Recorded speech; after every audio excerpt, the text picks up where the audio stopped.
right? Coming to you live from Arcane Sublevel 7, it's Talk is Cheap. Now here's your host, Dan Hohlfeld. All right, go. Welcome to Talk is Cheap, where cheap is talk and talk is cheap, ladies and gentlemen. I'm your host, Dan Hohlfeld. Thank you so much for joining me. The music's probably a little loud here. I gotta get these balanced yet. That's all trying to get these bugs worked out yet. It was too low the other times, now it's too high, so I'm gonna be back and forth with that. Thank you so much for joining me today. It's Tuesday, January 15th, 2019. We are live every Tuesday, ladies and gentlemen, 1 p.m. Central, 2 p.m. Eastern, 11 a.m. Pacific. And right now, we're still banned on YouTube for a couple weeks, but we're streaming live right now on Mixer and Twitch. So if you can join us over there, that's great. We'd love to hear that as well. I got the universal chat system, so I can chat to wherever you are at, Mixer or Twitch. I can see it right here on screen. Always love to talk to you guys and interact on the show. Big show. We're going to talk about the China Social Credit Score, NASA moon updates, magnetic North Pole shift. Our poles are moving, folks. And we've got a couple of bills I want to touch on as well that could really be good for the American people if these go through. So to help me break this down today, riding shotgun with me is none other than Kerry Dowding. Kerry, thanks for joining me today.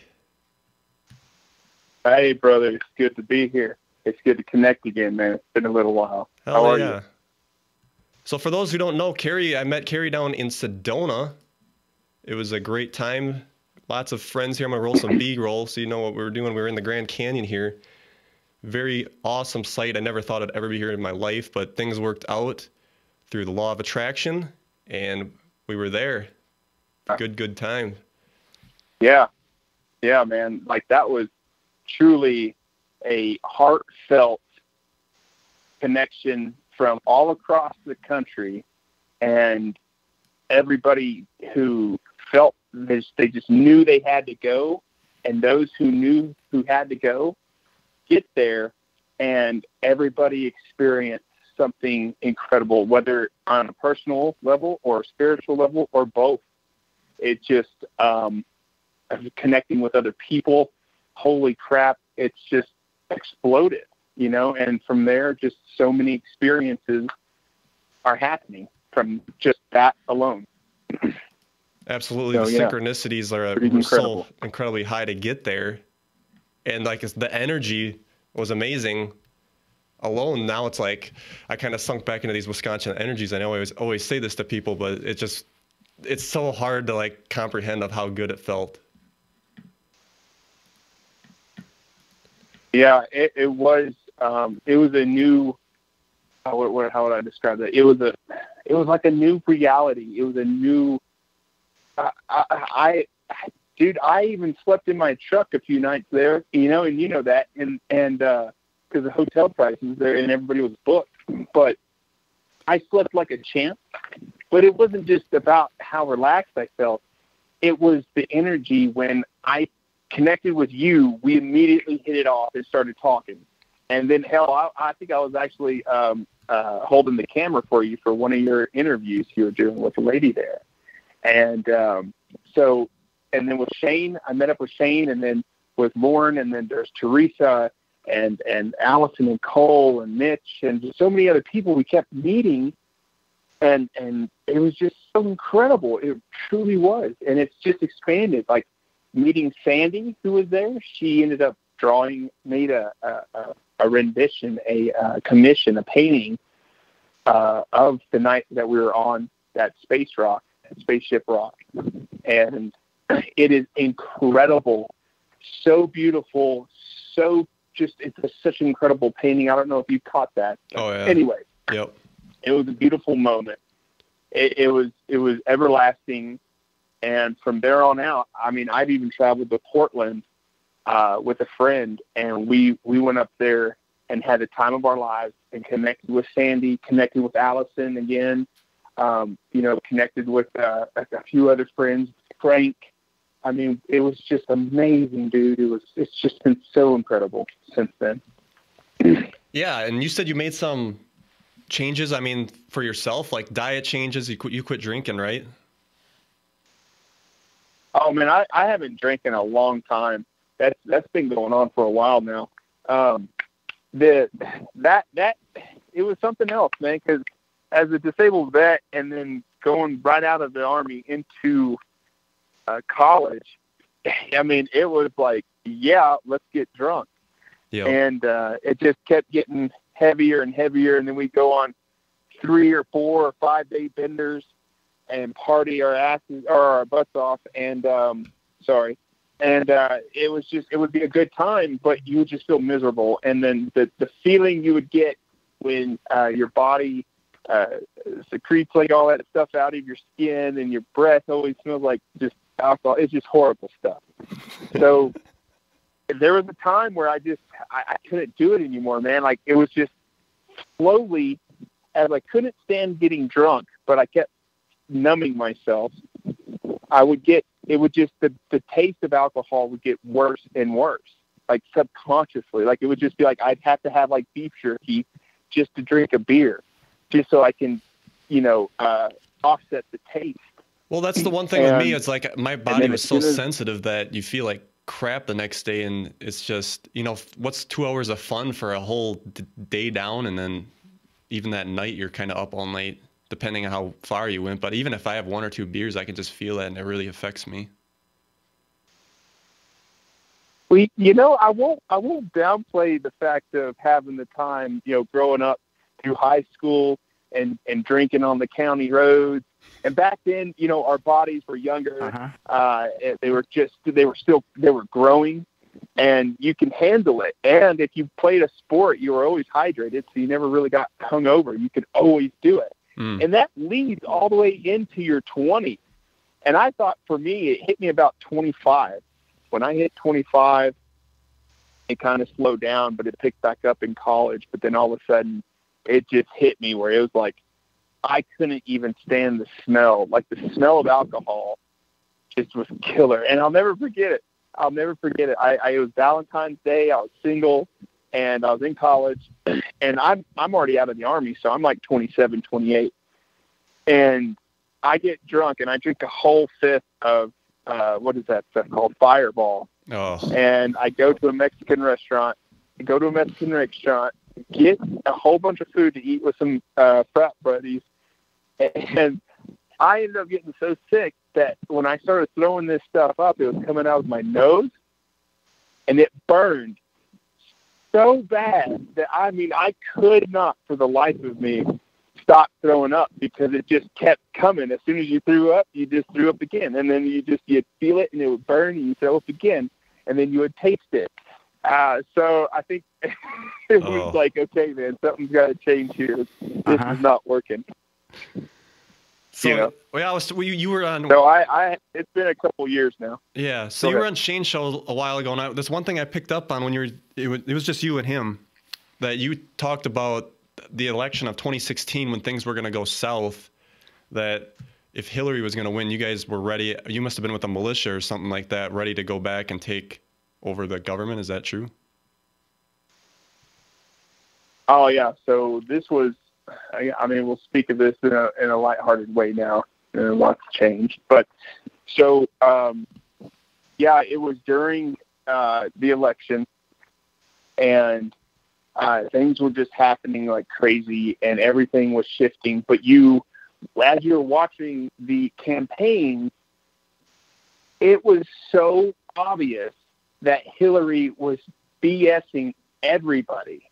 Like, it was so clearly obvious. And even when people had the proofs and accusations of everything from Benghazi to Oklahoma City federal buildings, all that stuff, all she had to do is flip the script, and nobody would pound her more about it. She was so good at let me say she was good. Trump wasn't necessarily the best at his game, because when they would go through a debate, he would start on to something about Benghazi or about those women that Mr. Clinton raped, right?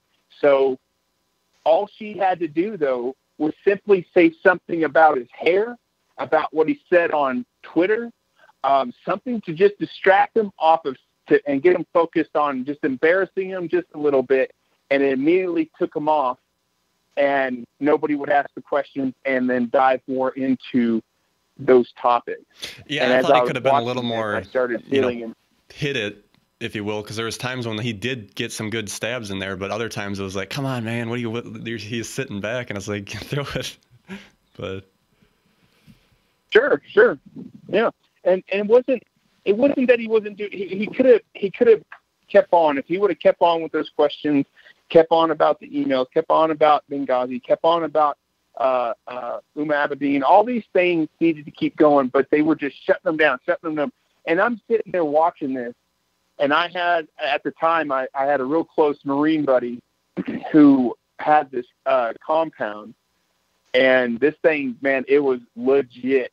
It had I believe it was a 10-foot, it was 10-foot fence in the front, and it was like double barricaded, but then on the back side, so you had a 10-foot fence that went all the way across the front and then on the side. And then all of a sudden you would have one barrier, a barbed wire fence, and then you would have, a couple acres. Then you'd have another barrier, a barbed wire fence, and then a couple acres to the river. And then you would have another barbed wire fence. So it was legit. And we loaded up with, you name it, man. We had, oh my God, I don't know, about $2,000-3,000. This is just myself, my own stash, about $2,000 or $3,000 in ammo for myself. I had about, I don't know, maybe 2,400 in guns, from AR to shotguns. I had a Glock, and I even had a rifle. We loaded up on so much tannerite and stuff like that, and he had, oh my God, he had hidden compartments all over the place in his in the house we were at, on the property, on the compound. And you open up a drawer and lift up something, and then boom, there's an AK-47. Wow. I mean, it was legit. And our buddy who was with us, he was an ex-cop, an ex-sheriff, and he was also a Army vet. And he had connections with some guys who were used to be in the spec ops. And they were up in the mountains and stuff like that, and they were all talking about this, like this could go this way, and you just felt it.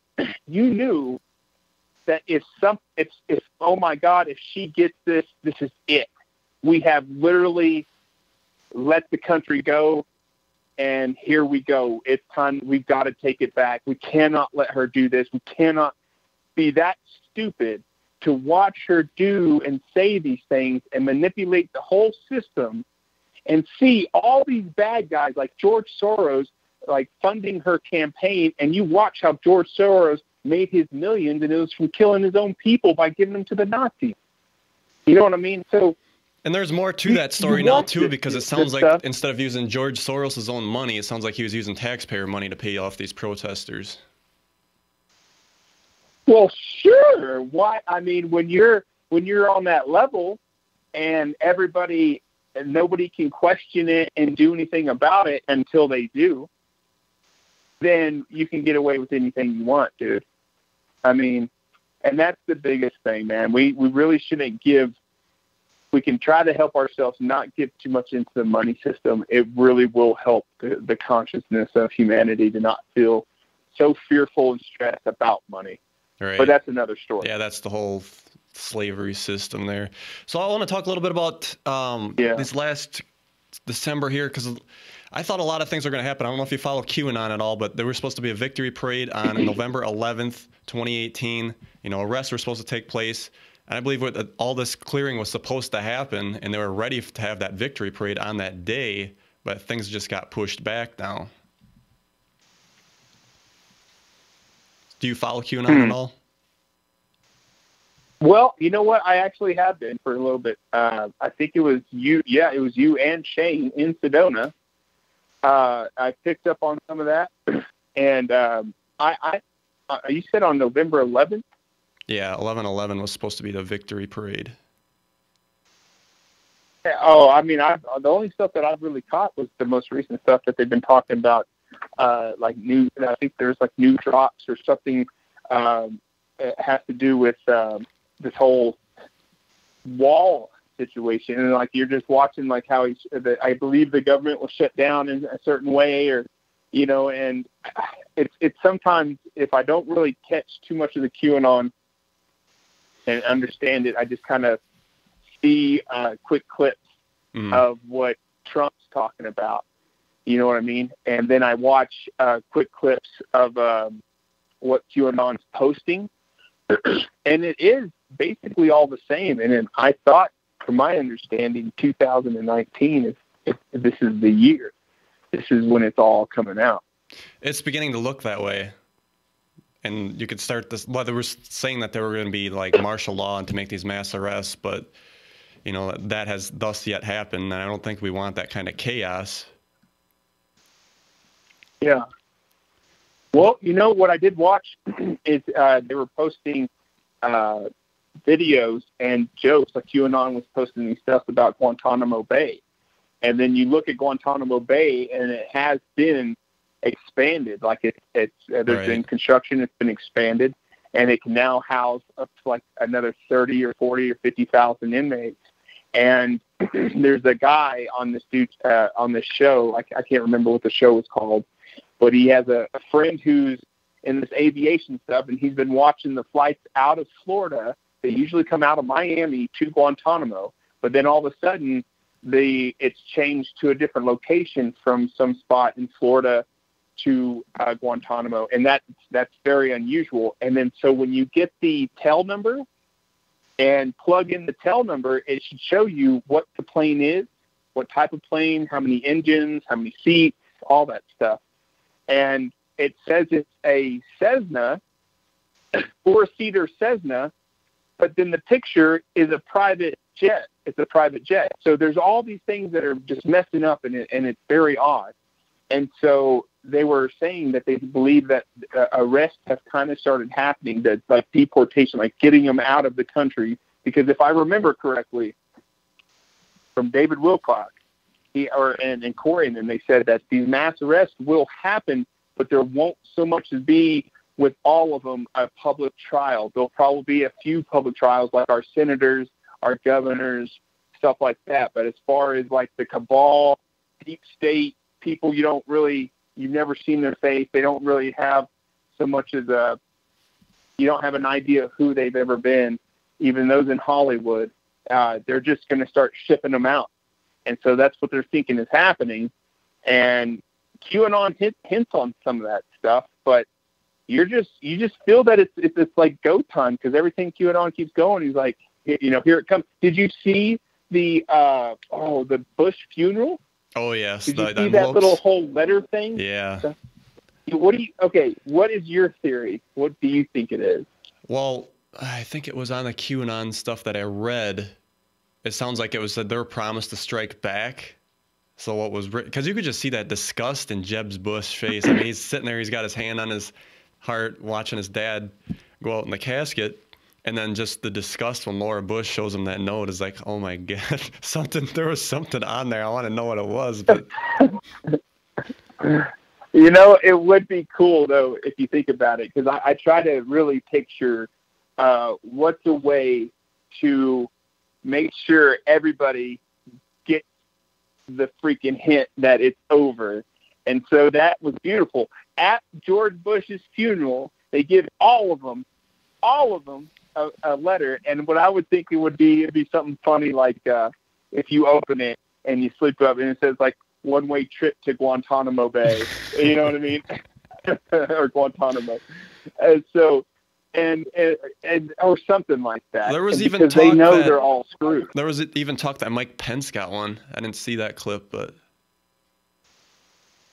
yeah, you just see the reaction, and what I see is just like it's a lot of fun, because now that the light is coming out, and it's taking over Washington D.C. and it's creeping, and Trump's doing really good work. I mean, this guy is not putting down for nobody, and that's the kind of person we needed, and that's really where I've kind of come to understand where regardless of what happens come this year, we just need this truth to happen. Mm-hmm. And I don't know how you feel, how you've been feeling this year's been going for you, but it feels like collectively we're like everybody's going through like this weird energy stuff where they feel like emotional and trying to purge stuff, and everybody's like feeling like they're going through adversity. And when everything was really good one moment, now they're just kind of dealing with stuff right into this new year. Yeah, and I think that might just be a nice little. Yeah, I was dealing with stuff towards the end of the year, and then like I want to see some really good stuff come. I want to see the free energies, the technologies that come out, the healing technologies. That's all got to come out yet, so we can really change the world. But I'm at least happy that we did get the tax cut, because that does give a little bit relief, because it was just getting like such a squeeze on your neck that it was just like, something's got to give. Yeah, and I think we talked. I think a few of us talked. I won't drop any names just yet, just in case, because I know it's pretty vital and it's pretty important. But our closest friend in our group, that person knows somebody who definitely works for an amazing company, but he's also working on something so incredible. And this stuff, he's shown me videos of this, and it is. I mean, I've never seen anything in my life. This is completely the new technology we're talking about, and this guy is doing it in his garage, and he's keeping it so on the down low that like he doesn't really talk too much about it. You know, his friends and stuff like that who he trusts, but it will, as soon as he told me what he's doing and basically what he's learned how to do, and I won't go too much into his stuff, what he's exactly doing, but it's a way to harness energy by creating solar flares within a device. But it's just incredible. And he is so intelligent, dude. This guy is next level intelligent. He's really balanced with his center and his spirituality and where he's going in life. And man, this dude is nailing it. And this guy is literally going, I know it, I feel it in my heart, that what he is doing and creating is going to be those types of technologies you're speaking of. That's interesting. And I never got to see that. I mean, video. Somebody's got to do it. What's that? I never got to see the video of that object or whatever it was. I know they talked about it at the. No, and they talked about it in Sedona. Mm. Or but it wasn't. He showed us all videos. I don't know. I know you probably didn't get to grab it, but no, I didn't. Anyhow, but let's. It's just really cool because yeah. Yeah. What I wanted to, we got the whole show yet to cover for people, but I wanted to briefly talk about the event here with you. So a lot of people are disappointed. I mean, I was a little disappointed because we didn't physically see something. I wanted to see the visual change to kind of get people to snap out of the coma that they're in. But now Corey was always saying that it's going to happen between now and 2024, Corey Good. And I know you've kind of felt like, and you said this at the conference, that's just going to be this more gradual thing, and we're not going to. Do you think we're going to see something? Well, okay. So this is my opinion. So, anybody and everybody just take it with a grain of salt, but, and be open-minded. So I really had to ask about this because after the first initial thing that, what we thought was going to happen last year, and then I had dreams of the energy wave coming through and blasting me and just lighting me up, but we didn't experience anything in the physical. So I started doing research and I started asking the people that do some channeling work, and those who I connect to in the night sky. Amazing. This lady's so amazing. Her name's Watiki Kuloff. But anyhow, as I was talking, she was channeling these beings called the All Yell. And I asked them the same question because I kind of felt like something we're not getting something right. Something's off here. And I've watched everything of Corey Good. And what he mainly talks about is the solar flash event, right? That is what's going to end up wiping out this technology to be able to allow in new technology. There'll be 3 days of darkness, stuff like that. Well, as I have all this information within myself, I'm sitting here thinking, okay, then what is it that I experience, and what is it that everybody else is experiencing through these sessions, these quantum healing sessions, or people's dreams and stuff like that? What is this? So I asked, and I nailed it because I kind of felt like the same way. I asked them, and they replied, and they even liked my own observation of it, that when we're in a hypnotic state, that when you're in that state and you're connecting with your higher self and you're seeing this event happen, and it looks like a wave of energy coming and boom, flashing over and healing the planet. And we have to really be open about what that means when we see something like that and experience that through these sessions or even in dreams. Okay, so everybody thinks that we're going to see and it's going to cure all and fix all. And I've never really felt that, and because that's almost doing what we want Christ to do. Christ needs to come back and help us and save us all. That's putting your power out to something else. And so I said, was that more of, because I was in a hypnotic state and because I was connecting with my higher self, I seen the energy wave come in, flash over, everything was changing, consciousness rise, everybody's, there's a lot of people that don't know what's going on, but they're all learning. And it happened like that. I mean, within a blink of an eye. And that it felt like it was going to happen right now. And that's what we're going to experience. So then I started connecting the dots, and I was like, oh, so the solar flash event, I believe, is going to happen. Absolutely. The sun, when they shut down the solar observatory here in New Mexico, when they shut that down, the FBI completely shut it down. You couldn't get pictures. You couldn't do anything. I'm very much aware that the sun and the objects around the sun, there is going to be a solar flash event. As far as this rainbow event that we would call, this new event, the actual event, I think it's a part of a bigger story. I think it's more spread it out, because in the hypnotic state, you do not experience time. You're in the now. And in the now, when you're truly present in the now, everything's happening right now because time does not exist. It's pretty simple. That's interesting you say that. So you think the event and the solar sneeze are two different things?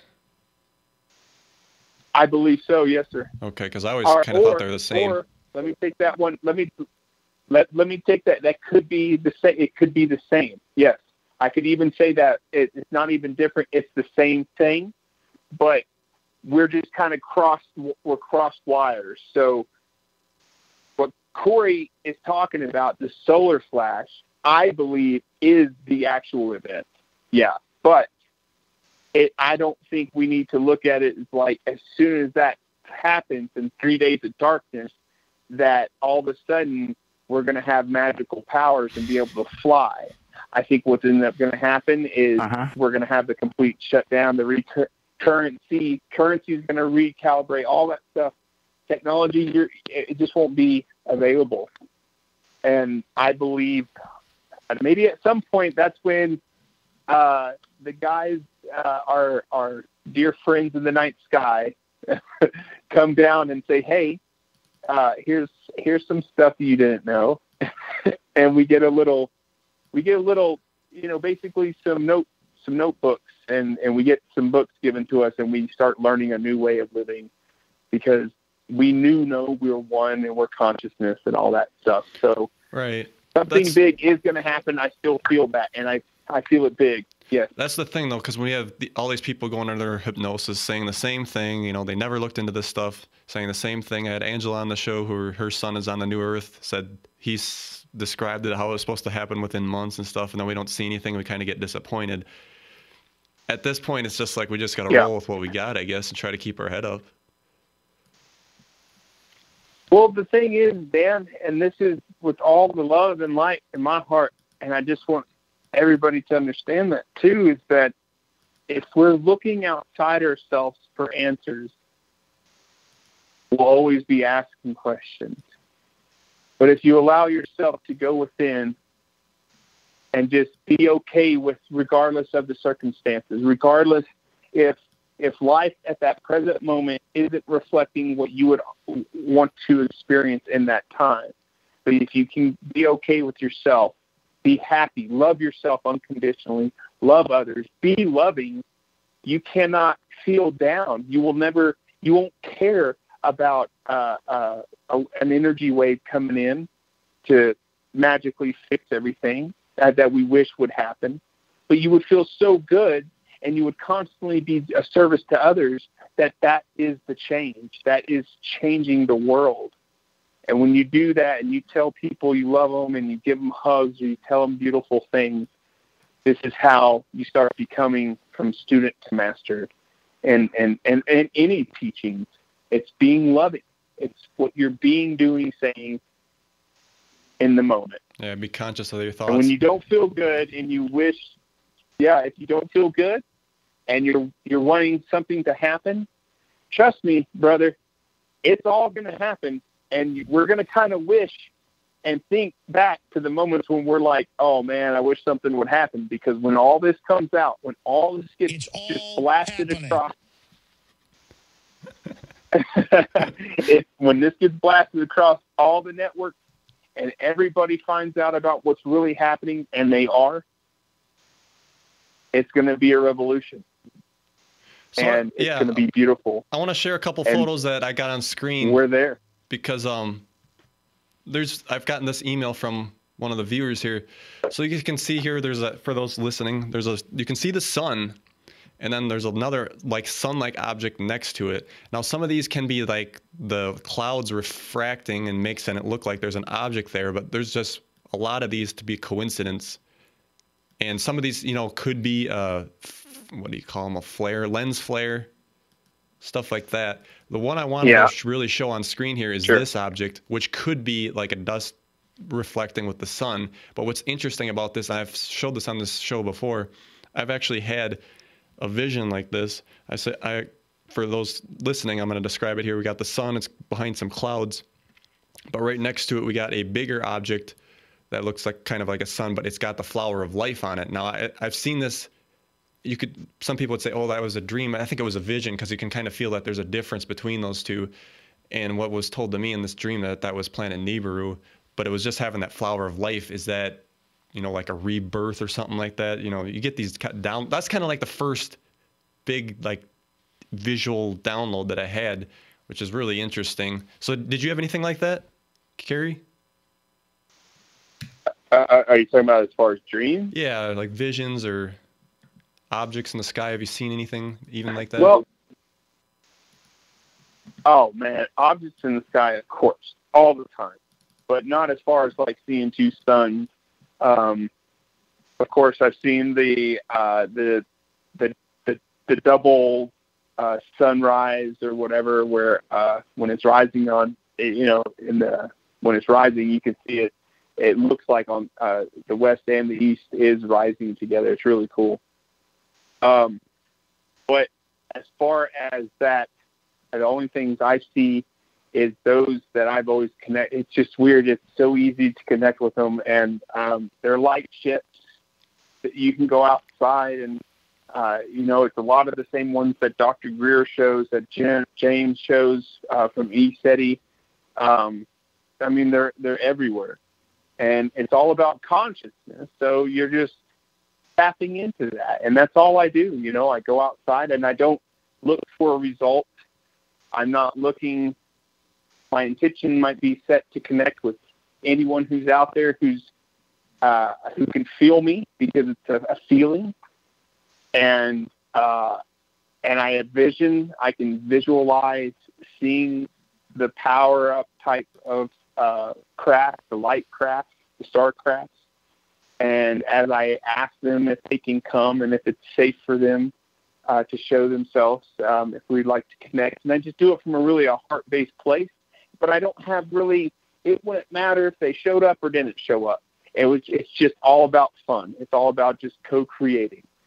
And with that, it just, boom, they show up. And it's really incredible. I've gone so many times with recording this, but with my iPhone, all I get is the ones that flash, and then it looks like garbage. Jump across the sky and flash. Yeah, it doesn't look too bad, but you can see where one will flash, and then it'll be. I kept my phone completely still, and one would flash, and then boom, be completely across the other side of the sky and flash there, and then come back right where it was and flash again, and then back down just kind of where the horizon was, and I had to make sure for a long time it wasn't playing. But oh my God, you get so clear that you're like, I'm sorry, but that is the brightest flash, and that has to be at least, if it looks like it's in space, because you can see it moving like a satellite, but then all of a sudden it just starts to get brighter, brighter, brighter, brighter, and then it just does this big bright flash, and boom! It's like a camera flash, but it's like a cosmic camera flash. Yeah. I've seen the stars, but I've never seen them light up for me like that. I've always tried to get them to light up, but they never light up. Yeah. Well, I don't ever really, I guess when I connect with them, I don't ever ask them to light up for me because it's a feeling. So when I'm just like, when I see them, immediately as I see them, and if I am not sure if it's a satellite, let's say it's coming right directly over me, and it's just in a straight line. Now, you have to not trick yourself. If you're just outside, and yes, sometimes it can be a satellite, but if you're just outside and you're looking out to the stars and you're asking to connect with any loving, compassionate beings who are out there who can feel me, and if it's safe for them, to show themselves. And then all of a sudden you might see what could be a satellite, but then you're like, well, is that coincidence? It's directly over me now, and it's going in a straight shot. So then you kind of, even if it is a satellite and you talk to it, you're just kind of talking to them. You're like, hey, I don't know if that's a satellite, but if it isn't, thank you for showing me, saying, hey, but if you can show me a little bit more and just kind of come from a little bit of a loving place where you're like, I thank you for coming, because it could be a craft. Some of them do look like satellites that just come across, because I've seen them where they'll just come in pairs. There'll be one side by side, offset, but next to each other, and they'll come right over the ranch house where I live. And they'll just look like satellites, but I've never in my life seen two satellites that close to each other offset. And you said while you were doing this, you had some of the military come down and shine a spotlight on you? Oh, yeah, dude. This gets intense. I mean, ever since, I think since the actual election stuff, because I was getting flyovers by these C-130s. There would be two of them, and they would fly over our compound where we were at, and I never in my entire life, I'm sorry, they can say they were just practicing flight patterns, sure. But this was 100 feet over the house and directly over the house, and you can literally see them in the cockpit. And I was just amazed. That was my first one. But when I moved, and then I come out here, and then I start going through all this stuff where I'm seeing the stuff in the night sky, and they're showing up on their own. They're flashing up and stuff. So I'm just like, what the heck is going on? And then I'd start getting these other flyovers with the same two planes, or there'll be helicopters. And it started becoming what you call, it started becoming, I don't know, more and more obvious that there was a connection. Anytime I was in this really high vibrational place, when I felt so good, so powerful, so loving, so compassionate, and I'd go outside and sit down and meditate and just be quiet, sit still, or I'd lay down and meditate, or I'd go on a hike and go in nature and just meditate. Anytime I was doing something like that, I would get these freaking flyovers. And it started making sense. This one time I ended up going on a hike, and I made a video for my YouTube channel. And when I made that video, I made a new one, but when I made that video, as soon as I finished and I was like overlooking it and watching it again, I could hear the choppers coming in, and I'm walking on a road that is, oh my God, there's not even a name for a road. It's just an old farm road that I'm hiking on. And there's 3 choppers that flew directly over me. And then I went to try to upload my my video to my YouTube channel, and it fried the file completely. Like, it wouldn't upload to YouTube, and you couldn't watch it again on my phone. And I had to make a new one. And the video on my YouTube channel will I explain that it's my new video because something happened. But even then, so that to me was red flag, something's up. That's but weird. Then it got even more interesting. I was laying in bed one night. It was probably 11 o'clock at night, and I was meditating. And I was doing a silent meditation, and I was getting into it. I was really getting deep. And then all of a sudden, like you know how when you're in meditation, I don't know if you ever experienced this, but when you get into a meditation, a good place where you're right before you go to bed, but if you can meditate really good, your third eye will light up. It's just like your eyes are closed, everything's dark around you, but it's almost like if somebody took a flashlight and put it directly over your eyeballs. And as I'm laying there, and my third eye lights up real bright, and I'm feeling really good. I can feel connecting with God. I can feel myself connecting with my true self. I mean, it feels so incredible. I can feel myself connecting with all of it, with Christ, with all these things that we've ever believed and felt. It's just a high level energy. Well, then all of a sudden, I thought I can hear in the background what sounded like a truck pulling up into my driveway. And I have a kind of a long driveway out here, and I'm like, no, that can't be anybody. It's too late. And I'm still in my meditation, and my third eye starts to dim down. It starts to the brightness starts to go down. And then I'm like, screw it, I'll just go see what that is. And I go look outside. There's nobody pulling up. And then I'm like, well, what the hell is that? I can hear that. I can hear it. And then it just clicked in me. I said, it's a freaking helicopter. So as soon as I run outside, my dog comes with me. I don't even have a shirt on. I run outside on my porch, and there's a helicopter that flies directly over. And I'm pretty sure it was a Black Hawk, but it could have been there's a different type of helicopter they have. But anyway, and as soon as I ran out on the porch, it was right over the ranch house, and it could have been, again, maybe 150, maybe 200, maybe 250 feet. And then they turned on the spotlight right on me and my porch and the house that I'm on. And me and my dog are sitting there looking at this thing. And I just started laughing my butt off, dude. I couldn't stop laughing because I knew at that moment that this was real. Like, these flyovers aren't coincidental, and I don't believe in coincidences, but this was happening. And I called a friend of mine right after that happened, and I was like, oh my God, like, this just happened. And she was just so amazed about it. And she was like, what is going on? I had to find out. And I kind of find out. I went to one of those hypno sessions, this BQH, Beyond Quantum Healing sessions.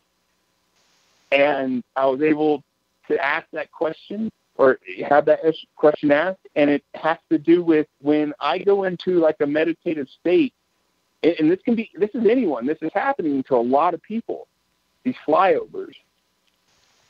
When there's people that are really connected with, been making connection with extraterrestrials, and when they feel very good all the time. They feel good. They meditate. They're loving. They know what path they're on, and these people that are across the world, or at least in our country per se, they all have these flyovers too.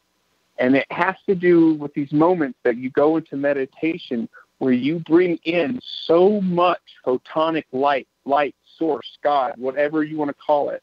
And you also are having your friends, people, there's other beings out there that are loving. You can't really honestly think that there's not. But if there's more advanced beings, they will jump in on that ride with you and help bring in more of that loving light, that loving energy, that Christ consciousness, that Christness that are Jesus talks about.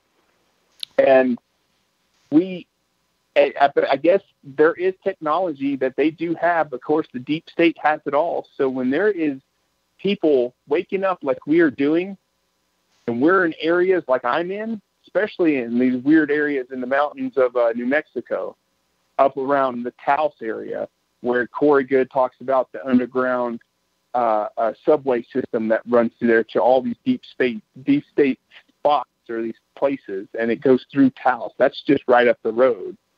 So, and I'm right next to Fort Carson. So I could look at it as like, well, maybe that's just their flight pattern.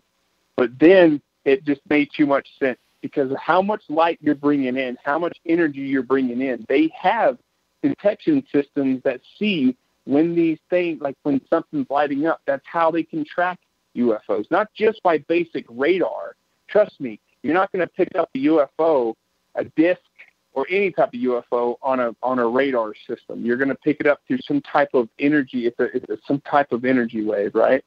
Maybe back in the days you could probably get it on the UFO or on the radar. But as far as I'm concerned, if it is a radar, maybe it is. But it lights up. It lights it up, and they have to find out what the heck is going on. And that's just one of my theories. They're coming to see what's going on, what's causing all this commotion, because I can go outside and, I mean, you're seeing flashes of light and all kinds of stuff of all these UFOs coming all around the night sky.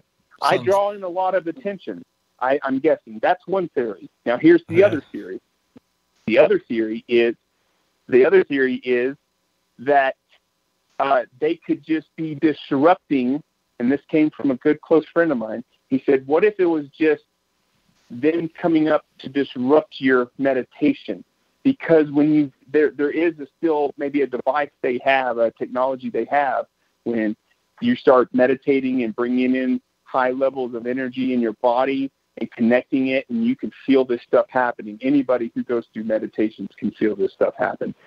And they don't want that stuff happening at all, because when you do that kind of stuff, you help raise the consciousness of humanity and your planet. You're really bringing in a lot of different energy, high-level energy.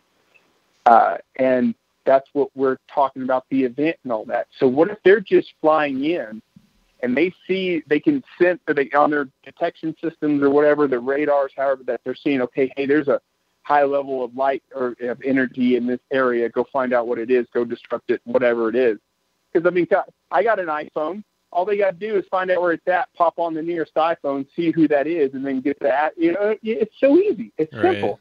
Well, you must have a lot of some good meditation going, because if you can bring them in that way, I mean, because if it's worth them to start a chopper up and use gas, you must be doing something. Well, I mean, dude, I'm telling you, since I turned 32, now a little bit before that, maybe 31, in my 30s, since this whole election, how everything's coming out, and I've even gone through my own awakening. My awakening happened only because I was shown that we are not alone. It was my birthday. They showed up to me and was all over the night sky, and me and my friend were like, I was excited, but he was freaking out, thinking we're going to, get killed and, they're going to take over the world or whatever. But I was just so amazed. I knew there had to be more to life. And that's what just kicked it off for me, to go within, to learn, Jesus' teachings the way they were meant to, and do these things within yourself and become a master in your own game of life, so that you're not being taken over by money, by worrying about bills, by car payments, by not having this, not having that, need money, just, oh man, feel amazing and just connect with the whole universe through your heart and what you have to give. And so it's been quite a journey. And so I don't know about how much they will bring in if I've made so much commotion, but I've talked to friends who do meditation, who have dreams about the 20 and back and being in the secret space program that Corey Good talks about. Her name's Heather, and she was amazing. Her dreams, her memories, her visions and stuff, and she gets flyovers all the time too. And so we're just kind of wondering if the way I'm connected and how I can go outside and make connections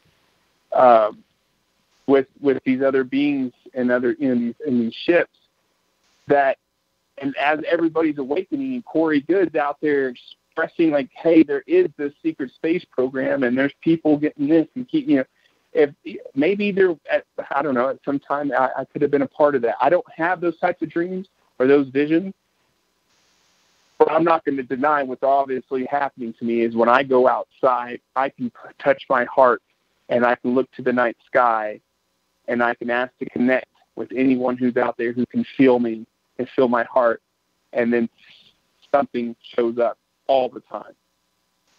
So, hey, if that's happening, there's going to be eyes on you regardless. What do you think? There's eyes on you too. Look what's happening to your YouTube. So if you think the money issue about putting the money putting it into the fuel, into the chopper, that they're spending a lot of money, well, you got to think about it, man. It's just the government. That ain't nothing. That's true. Pennies to them. All right, nothing. Kerry, we're going to take a commercial break, and then we'll come back, and we'll try to break down what we can. I don't think we're going to get to everything I wanted to get to on today's show, but yeah, we'll take a quick commercial break here, and we'll talk to you on the other side. It's going to be about a minute and a half, folks. I want to try to get into some of this stuff here and a couple of HR Congress things. So we'll see you guys on the other side. Okay. You're listening to Talk is Cheap with Dan Hohlfeld on the K2D4 network. Have a comment, question, or topic suggestion? Call our voicemail at 1-256-510-5234. That's 1-256-510-K2D4. On sale now at the K2D4 Network store. We have a wide range of shirts to get the message out to the public. The Disclosure Now with Fisty, break through the wall of suppression. End the cover-up with UFO tea. Let the public know that there is more going on than we know, and it is time to bring out the suppressed technologies and advance civilization once and for all. The signature, Talk is Cheap, it's time for disclosure. The Disclosure/Now tea. Very simple but very effective message. It is time to change the world, and let's begin right now. And last but not least, the official K2D4 Network shirt.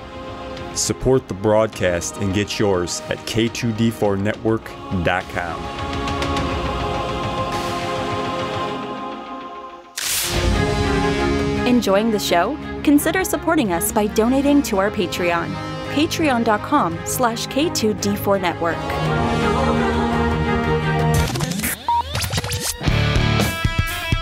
Live from the K2D4Network.com studios, it's Dan Hohlfeld.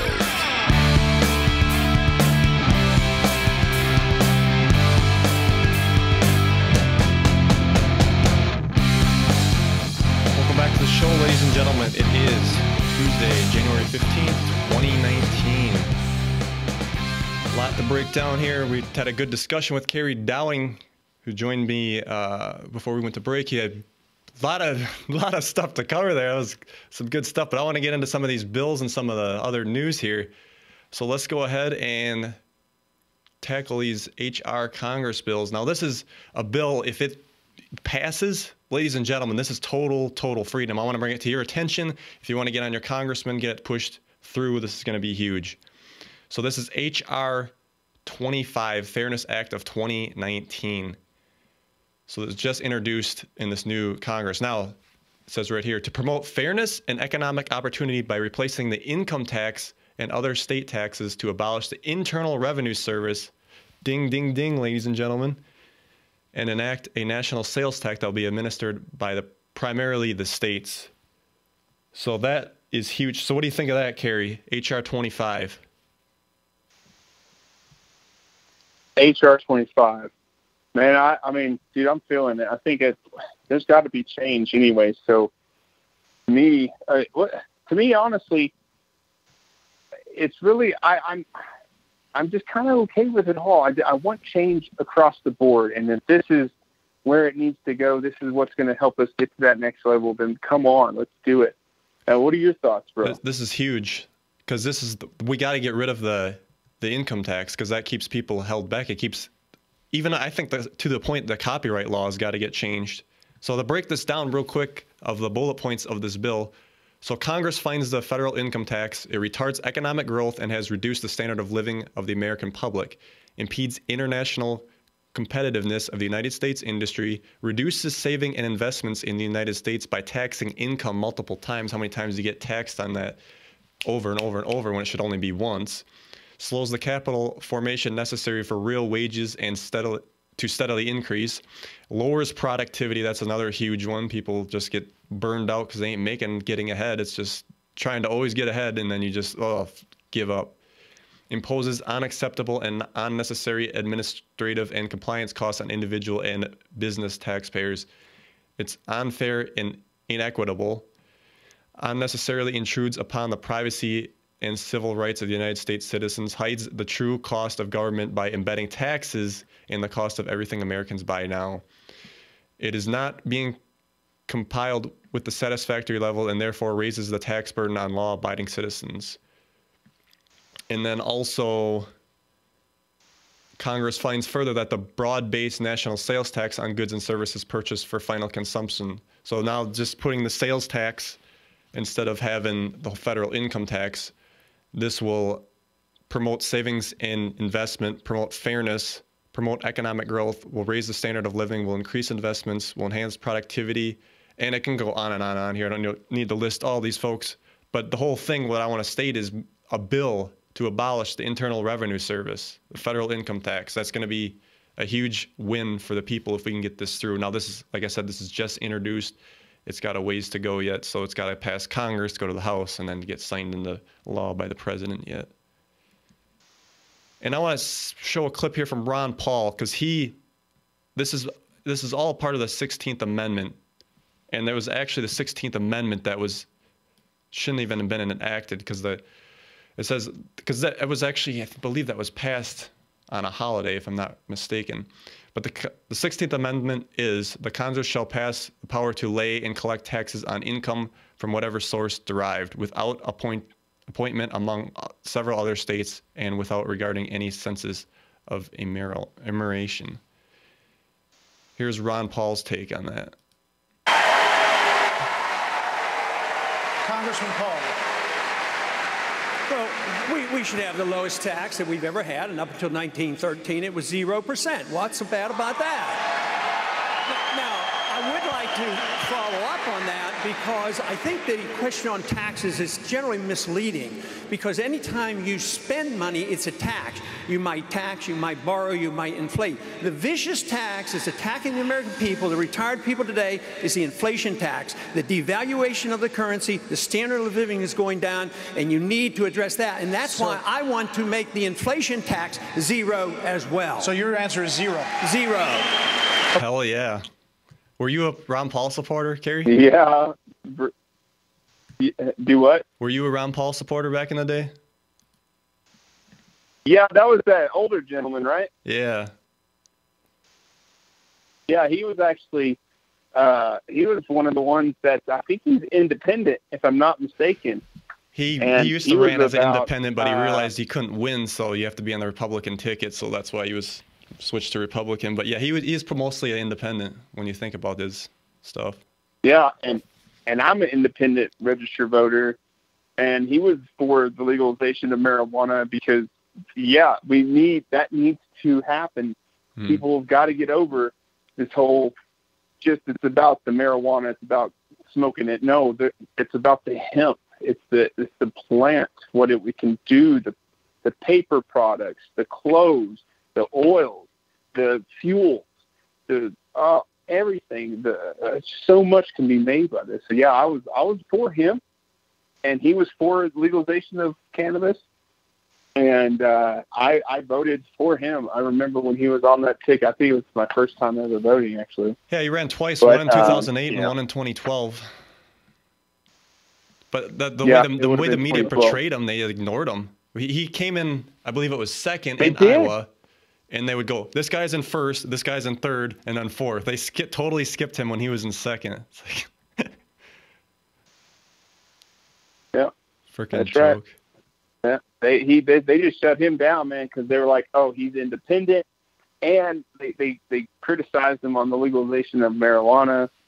And it's just crazy, dude. It was just that was really a big time thing of noticing how our political system was just starting to be. Well, no, I take it back. Our political system was faulty when Mr. Bush came in and they had to do the recount in Florida, and you're like, what? What is this? Right. Yeah. So anyhow. I wanted the bill. I think it needs to happen. I think it does. Right? Yeah, so are they saying for sure. no income tax, or just one time? It's like a one hit. Like what are they saying? Like no income tax at all? Yeah, because he said it. Well, Ron Paul said it was unconstitutional anyway. So yeah, no income tax to keep the fruits of your labor. That's going to drive your wages up, and then it's actually going to get people to spend more when they don't think about it. And then if you just tax the spending, which the states would have to do that, but that's total freedom right there. You get more money, and why not? We got to get rid of the IRS. That's the big hidden agenda that we don't see. We don't see. Well, a lot of us do. Let me say that back. We are starting to see, and we do see it now. But you see that there has been this. The game could still be played. We could still have a booming economy. We could still buy the things we love. Everybody could have a job. Everybody could have money. There's plenty of that to go around. There's plenty of food to go around to the world. And yet we're sitting here. We keep these thoughts. We think them all the time. And you see people on the street who don't have places to sleep, but yet you see all these apartments for rent and houses for rent. All these places people can sleep, and all this food that gets thrown away. And it's twisted. It's just a twisted little mind game that they have played so that the rich become richer. But as soon as you start seeing, like, if they took away income tax is unconstitutional. Okay, but here's what I say. I think that if they were to make it where it is zero income tax, but you voluntarily, if we all volunteered 10% to a global change, because we don't need to be separated like we are in these countries. We need to be not a new world order, because that's got so much bad rap, but in the sense that we can become a world, a planet of beings, and not we're Americans, we're Israeli, we're Pakistani, we're all so human. We're all humans. And it shouldn't take a passport for me to go from one country to the other. It should be a currency we could all use, a currency that's worldwide, not just countrywide. No, I totally agree with that. Just go place to place. But I think we have to get the technologies out first so we can bring the other third world countries up to the same standard as the rest of the world. Oh, dude, we can't be kidding ourselves with that. Third world countries, you know what the difference between third world countries and us? We got running water. We got running water, and we got plumbing. You know what I mean, dude? Come on. All we have to do, there's plenty of funds. We can help them, or we can leave them. They might enjoy where they're at. Compared to what's happening in this society, I'd rather live in an indigenous tribe somewhere in the jungles of Amazon. Well, that's kind of, you know what I mean? That's what I've always been thinking about. Like, you look at Africa, I think it'd be a nice place to live, and if they could just build houses, have plumbing, have the shelter, that's where it should be. I mean, that's a nice area. Why can't it be that way? It's just because all this segregation.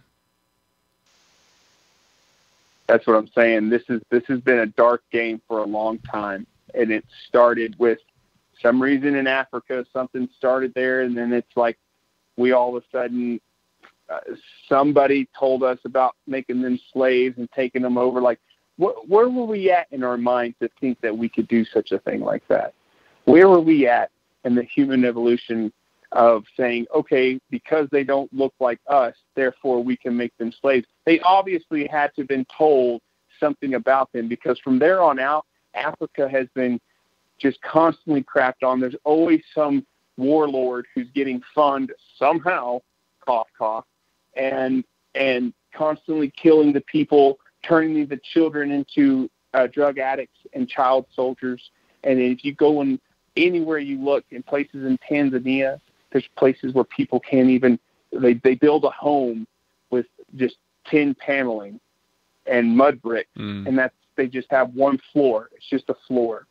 But they have children who are special needs children who need help. But yet we're going to kid ourselves by saying there's not enough money, there's not enough food, we can't help them. People kind of get in a selfish way with their money too. If they want change, they've got to also be the change. We can't just expect other people to do it, but you better believe there's people out there doing it. And that 0% interest, if we can get that from the IRS, that's a start. That's a huge leap for the people to take back their country. Yeah. I just wanted to add here too that in South Africa, that government's really creating that divide now. It's with the reverse racism, getting black people against whites, and really causing, it's unbelievable what's going on down there. We've got to stop this, and we can't let that even cause judgment, man. We've got to really just say, come back to yourself, and regardless of what's happening, regardless of circumstances and outcomes, how you're feeling, so that way you can be, it's what you need to feel good. It's what you need, not in a sadistic way, not like drugs or alcohol to feel good. I'm talking what you need to feel happy, to feel joy, to be bliss, to be good. So that way, when you can see what's going on in this world, you can bring it love, and you're not going to a fearful place. You're constantly giving your heart out to these people. You're donating money. You're trying to make a difference. You're volunteering. You're being loving to everybody you can come across, because that's what the world needs, is love. Love is the answer. And it sounds cheesy, and so many, maybe some dudes, most men across this country, but, oh, what a wimp, what a baby, what a girl. You know what? Yeah, it's got to change. That's what's got to change. Yeah. That's the stuff that has to change. You know what? Absolutely. There's another bill I wanted to mention here, H.R. 38. This is the Concealed Carry Reciprocity Act of 2017. Now, what this would allow to happen here, let me get this bigger for people so they can see it, would allow you to carry your concealed carry. If you got a permit in one state, it would allow you to go in any other state in the United States with that permit. Because I've been looking at this a lot myself, because I'm thinking about moving to Arizona, and they have a free, it's actually, what do they call it? Actual constitutional carry there. Open carry? Well, they got open and concealed, but the issue with, you can conceal carry without a permit in Arizona. The issue is if you're carrying in an establishment that serves alcohol, you have to have a permit. Well, guess what? That's every freaking restaurant around, so you're kind of screwed there. But this Reciprocity Act this was introduced with the last Congress, the 115th Congress, and it passed the House, but that's where it stopped. And people were blaming Mitch McConnell because he never brought it to the Senate floor. But I see it got introduced again in the 116th by the same Representative Richard Hudson. He introduced it again, of North Carolina. And it's got to go through the whole shebang again. We got to get to the House, which good luck passing it in the House now, because it's gone, I think. But maybe stuff can change and we might get lucky. But I just wanted to mention that one because it's pretty important, I think, to be able to, you should be able to protect yourself, wherever you live. Or if you're going on vacation, you shouldn't have to go, okay, what do I got? Because that's how every state is. If people don't realize, with concealed carry, state to state is different. You got to look at all the rules before you go to that state. Some of them you have to present your concealed carry license to an officer as soon as you get pulled over. Some of them you don't. Some of them don't want to know you have it because it just creates issues that way. But very interesting. I just thought I would present it. That one right there, I would have to say is, man, like I said, I was armed up to the tooth, man. I mean, you name it, I had it all. Explosives, shotguns, pistols, AR, AKs, they were everything. We had so much ammo too, like tons and tons of ammo. That was just my ammo, but the other guy was loaded. But then when I moved out of that place and I went and got my own little, just in a little ranch house on this plot of land out in the mountains, and I started to realize I'm wearing my Glock wherever I go. And I'm like almost so on edge all the time. I'm ready for something to pop off. I'm wanting something to pop off so that I could pull out my pistol and fire it. And you know what, man? It just became overwhelming. And the stuff that I learned and went through in the military, and then dealing with this in civilian world, it was really just bashing me internally. I could not figure out. I was paranoid all the time. I had my blinds closed. I wouldn't hardly ever leave. And I'd have like the gate to, I'm on the fenced-in property, and I'd have the gate closed and locked and padlocked, and with no trespassing or you will be shot signs everywhere. And so as I developed my own self, become happy, to become loving, to become at peace, I mean, there's just something that came over me that was like, hey, dude, there hasn't been nobody coming after you. You're armed up again, still waiting for stuff to happen. Even though that after the election happened and Trump won, I all calmed down. I calmed down. I was like, okay, I don't think anything bad's going to happen now. But I still had this feeling that there's going to be, stuff coming at me. And I had to let that go. And so I started opening my blinds. I started walking out, and then I sold all of my guns and every bullet that I had. Oh, really? Sold it all. My crossbows. Yeah, my crossbows, I mean, you name it. I had sold everything. My machetes, you're talking a lot of money I put into this stuff. And I got rid of it next to nothing. I didn't make nothing. I lost a lot of money on it, but I didn't care, because where I was at spiritually, like where I felt how I could honestly be, I didn't have to live in a world where I needed to have a gun. I want to live in a world where I don't have to have a gun, where I can live in a world where all I got to do is just be happy, and everything that is happiness, I attract that to me. If I'm always loving stuff comes to me. If I'm constantly on awareness and I'm half this gun on my hip and I'm like, oh yeah, subconsciously or whatever, just always on the side, like let somebody pop off and I'm going to shoot some. You're just always on this awareness.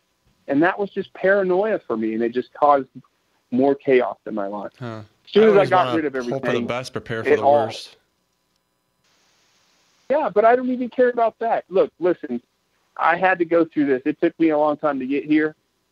But it's like I said, when I got rid of the guns and I just started seeing a happy world in my life, like I don't have to experience coming across anything like that. I've never experienced so much as anybody shoot, I heard shots in the city, like, and stuff like that. But as far as like seeing something in America or anything, I don't, to me, it's that law of attraction stuff. I don't attract that to me.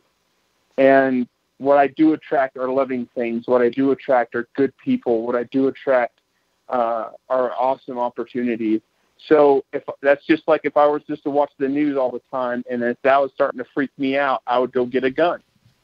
But I had to drop that. I had to quit watching the news. I had to just be okay with being happy and just living life. Go out be in nature. I don't need a gun and worry just because, oh, there's bears. I'm not going to sit there and go on my hike and think about a bear attacking me the whole time I'm on my hike. It ruins the whole hike. You know what I mean? So well, just put it in the back of your mind and just that if you need it, it's there. That's kind of the way I do it. You don't have to consciously think about it. Hey, man, this is to me, this is, again, how you, from a student, becomes the master in the sense of you just love it all. You love it fearlessly. You love what arises. You get to a point where you don't get scared. You don't feel fear. You don't feel anxious. You don't feel sad. You're trying to get to that level. And you can't ever get to that level if you're constantly scared of something. If you're scared and you have a gun, that's because you're scared of dying. Why are you scared of dying? Well, there's nothing to be afraid of. There's just so much that we have to still learn about what this Satan character is and all that other stuff, which I'm calling BS on it all, because it's all just been a huge game, a huge mind melt. Yeah, I think that was put in to kind of keep people in check. Yeah, it did. It scares the crap out of people. It takes you away from who you are. When you go feel love, that's who you are. When you don't feel good, that feels bad. That's just a sign to tell you to feel good. But nobody really knows how to feel good by going within, so they'll medicate through medicine, through pills, alcohol, weed, whatever. So it's all good, but you could tell the world's changing, man. People like you that are getting these messages out and having the amazing guests that you've had on your show, and the people, the insiders and whistleblowers, and anybody that's come on your show and have expressed out any type of truth that they've experienced, it all collects. It comes back down to the same thing.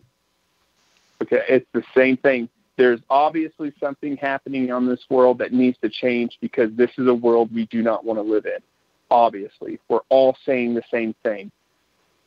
So it's regardless of what each other's stories are, if it's to help benefit the better of the greater good, then that's what I'm on board for. That's what I'm about. I want to jump on that train and experience that. So yeah, man, bring on whatever bring on whatever you got to go through to get to that level. But I'm not getting him coming through, so I think we lost him. I would like to try to reconnect, but he must still be on the line if it's still showing it. I'll just finish the rest of the show out. This was it got pretty long here, but he brought some good points up. Kerry's a good guy and very interesting. And hats off to him if he wants to walk around without a gun. Good. If you're that protected, go for it. I would still want to carry mine with that's a personal choice. It's not like I'm afraid of death. I just feel that you should be able to protect yourself as a law-abiding citizen of the United States.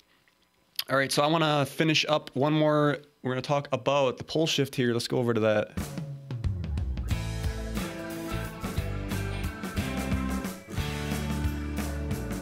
Yeah. All right, so Earth's magnetic field is mysteriously acting up, pushing North Pole towards Siberia. Now, this is awesome. We always heard about there's going to be this pole shift when we go through all this frequency change. The world's going through a shift. One of the things was like when the event occurs and then the new Earth comes, one of the things was there's going to be that big pole shift. Well, now we're getting some big movement, folks. The field changes. Okay, now this is how the pole shifts. The field changes as the molten metals surrounding the Earth's solid iron core churn and flow, creating electronic currents and corresponding magnetic fields. As a result, the magnetic poles tend to shift slightly as a matter of course. Last year, at a rate of 55 kilometers per hour, that's also, I did the calculation here. Let me get that so you guys know. Sorry, I'm out of order here, folks. Okay, 34 miles. So 55 kilometers per year or 34 miles per year. More than 3 times as fast as it moved before the mid-1990s. It's moving away from Canada and approaching Siberia. So I got another article here that shows it a little bit better. So in 1990, it was way over here above Canada, and now they're predicting 2020. Well, we're right here on 2015. That's already a huge movement. And then 2020, it's going to move that much more. Now, to break that down, this 1930 point to the 2000s. So 1930 is right here. This one right here, folks, if you can see that, to the 2000s. That distance right there is the same gap from the 2000s to the 220. And now, so this is 70-year difference over here on this from 1930 to 2000. That's 70 years. And then from 2000 to 2020 is obviously 20 years. The same distance. So it's starting to accelerate. So they had an issue with the, because they have to, when this happens, you have to constantly update your GPSs and also the Google Maps so people can stay in point where stuff is. I believe it was a few years ago they had to shut the airport down or something like that in Florida because of the magnetic north was moving and they couldn't get it calculated right. But I just wanted to bring this up because the fact is that it's drifting that much. And when you think about it, we're moving towards the Siberia. So actually, we should start getting a warmer climate in North America, I hope. But maybe it'll start taking off more than they can even calculate. But that's the thing there is like they predicted this. The poles were going to flip, and that's all part of it. Now, magnetic south is drifting a lot slower. That's going less than 10 kilometers per year. So very interesting there. I'm going to bring up a GIF on screen here. You guys can look at how much this shift is moving. I think I got Kerry back on the line. I'm going to try to bring him on here. Yo, Kerry. Yeah. There buddy. He dropped out. Yeah, I don't know what happened there. That just feels. It was like it was still going. Could you hear me like say your name or anything? Or no, I had to go back to the screen and see if you joined the call, and then I can unmute you. Yeah. But yeah, were you listening to the polls here? I don't know how much you caught of that, but we're moving at a pretty rapid pace. No, I didn't catch any of that. Like I had to redial and jump, and call back in and stuff like that. So I mean, I lost. All of a sudden I couldn't hear you. So, but that's all good. No, so the polls are shifting. Yeah. What's? Give me a little bit more detail on what you got on that. Yeah. So it's moving at about 55 kilometers or 34 miles a year.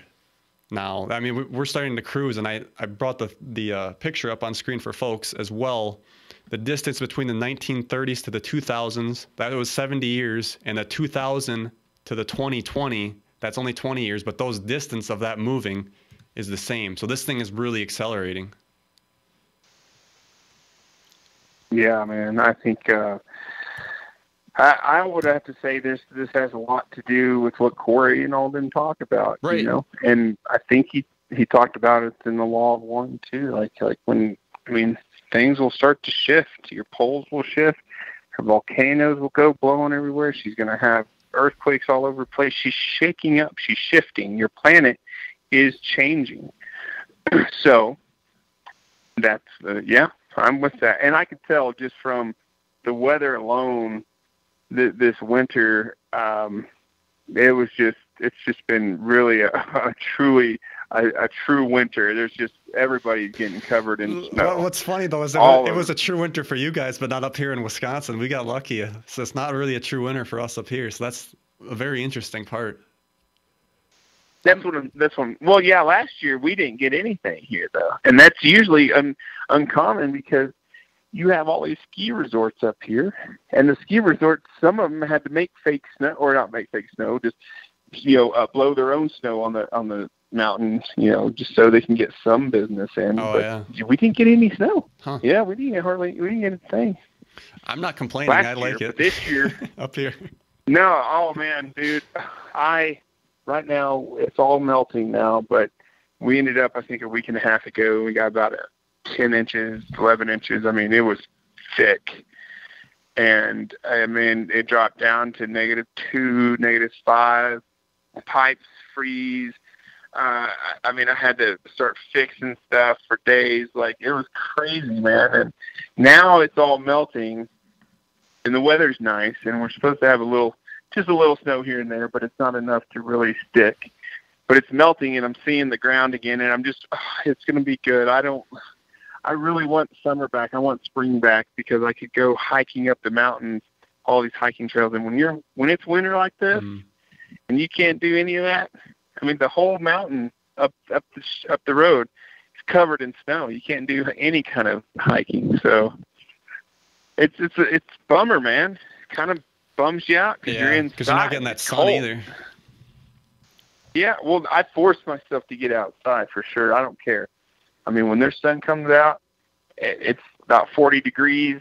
If it's 40, I don't care. I'll throw on a jacket or just a long sleeve, but I'll at least get out there and make sure my hands, my face, like I'm bringing in some kind of sun rays, man, because sitting in the house all day, you just feel sluggish. You know what I mean? Oh, yeah. It's a catch-22 because I like dealing with technology and stuff. So most of my life I sit on a computer, but when I get outside and can enjoy that, it's nice too. I always try to make sure I get some sun, but in the winter I can't do that. It's about 6 months you go and it's just like, need that recharge. Yeah. That's right. That is right.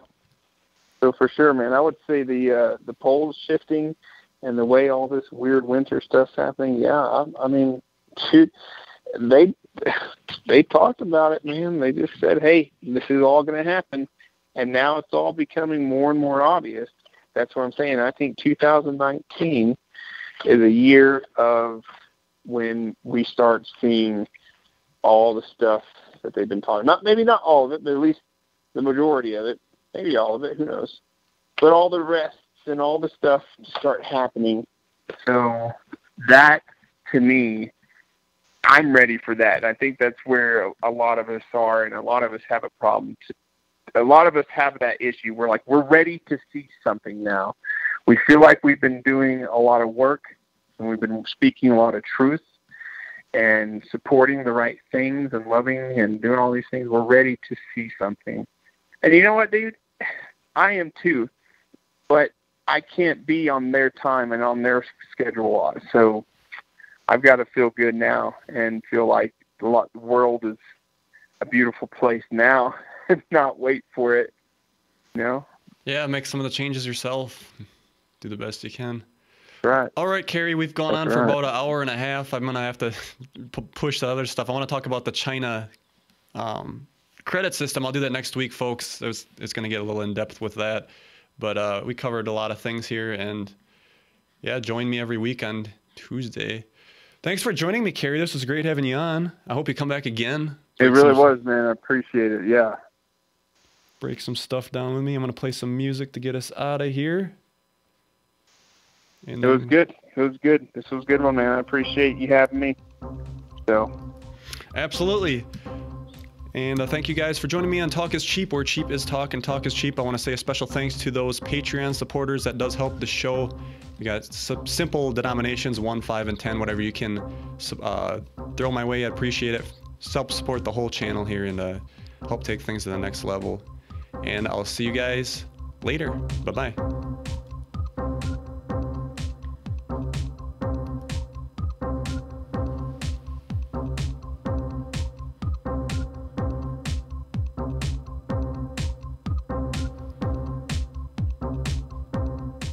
Thanks for listening. Visit K2D4Network.com today.